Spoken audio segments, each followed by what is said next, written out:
الدعاء الخفي الصريح يا سعك الفضاء الرحيب الفسيح. السلام علیکم ورحمۃ اللہ وبرکاتہ۔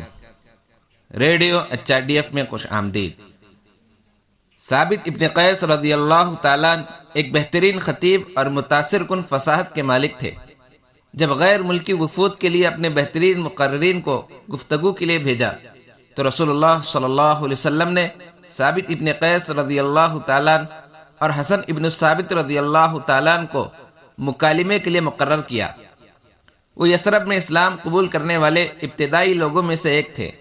ان کے اسلام لانے کا باعث مصعب ابن عمیر رضی اللہ تعالیٰ کی قرآن کی تلاوت تھی۔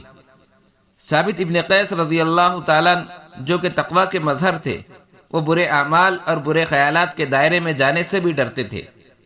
ایک دن جب نبی کریم صلی اللہ علیہ وسلم نے ثابت کو دیکھا تو محسوس کیا کہ انہیں کسی چیز کا خوف ہے۔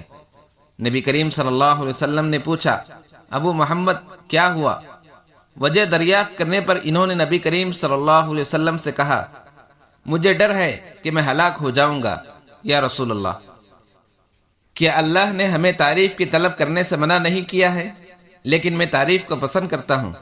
اللہ نے تکبر نہ کرنے کا حکم دیا ہے، لیکن مجھے اپنے آپ پر بہت فخر ہے اور میں اسی میں لذت پاتا ہوں۔ نبی کریم صلی اللہ علیہ وسلم نے فرمایا، ڈرو نہیں، میں تمہیں جانتا ہوں۔ کیا تم ایک قابل تعریف زندگی گزارنے، شہید کی موت مرنے اور جنت میں داخل ہو کر خوش ہوگے؟ یہ الفاظ سن کر چہرے پر مسرت کے ساتھ انہوں نے کہا، ہاں یا رسول اللہ۔ آپ صلی اللہ علیہ وسلم نے فرمایا، آپ خوش قسمت ہوں گے۔ ثابت رضی اللہ تعالیٰ ابو بکر رضی اللہ تعالیٰ کے دور میں جھوٹے نبی مسیلمہ کذاب کے خلاف جنگ میں شہید ہوئے۔ کیا ہم اکثر یہ نہیں کہتے کہ وہ مغرور، منافق، گھمنڈی اور تعریف کا طالب ہے؟ ایسے ہم کسی کے بارے میں کہتے ہیں، دوسروں کے بارے میں ہے نا۔ کیا ہم نے کبھی یہ سوچا ہے کہ ہمیں ان میں سے کوئی بیماری تو نہیں؟ ہم اکثر اس حقیقت کو پہچاننے میں ناکام ہوتے ہیں۔ جب ہم دوسروں کی طرف انگلی اٹھاتے ہیں تو 4 انگلیاں ہماری طرف اٹھتی ہیں، لیکن ان میں ثابت رضی اللہ تعالیٰ مختلف تھے۔ وہ دوسروں کی طرف نہیں دیکھتے تھے بلکہ اپنے آپ کو دیکھتے تھے، باہر نہیں بلکہ دل کے اندر جھانکا۔ جو ہم دوسروں میں دیکھتے ہیں اور ان کے بارے میں کہتے ہیں، وہ تو اپنے آپ میں دیکھتے تھے۔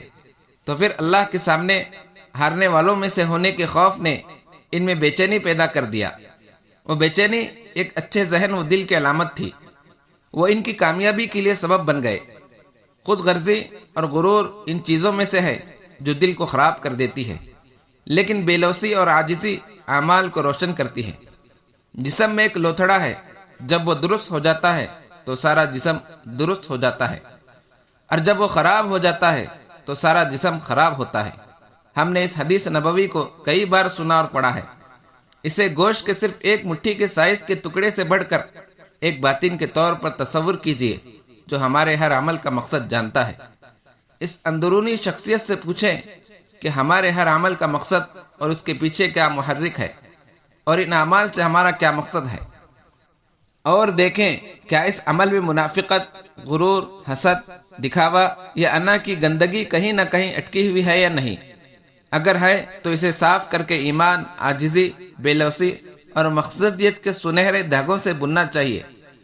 تب ہی ہم نیک ہوں گے، ہمارے اعمال اچھے ہوں گے، ہم کامیاب ہوں گے۔ اللہ ہماری مدد فرمائے۔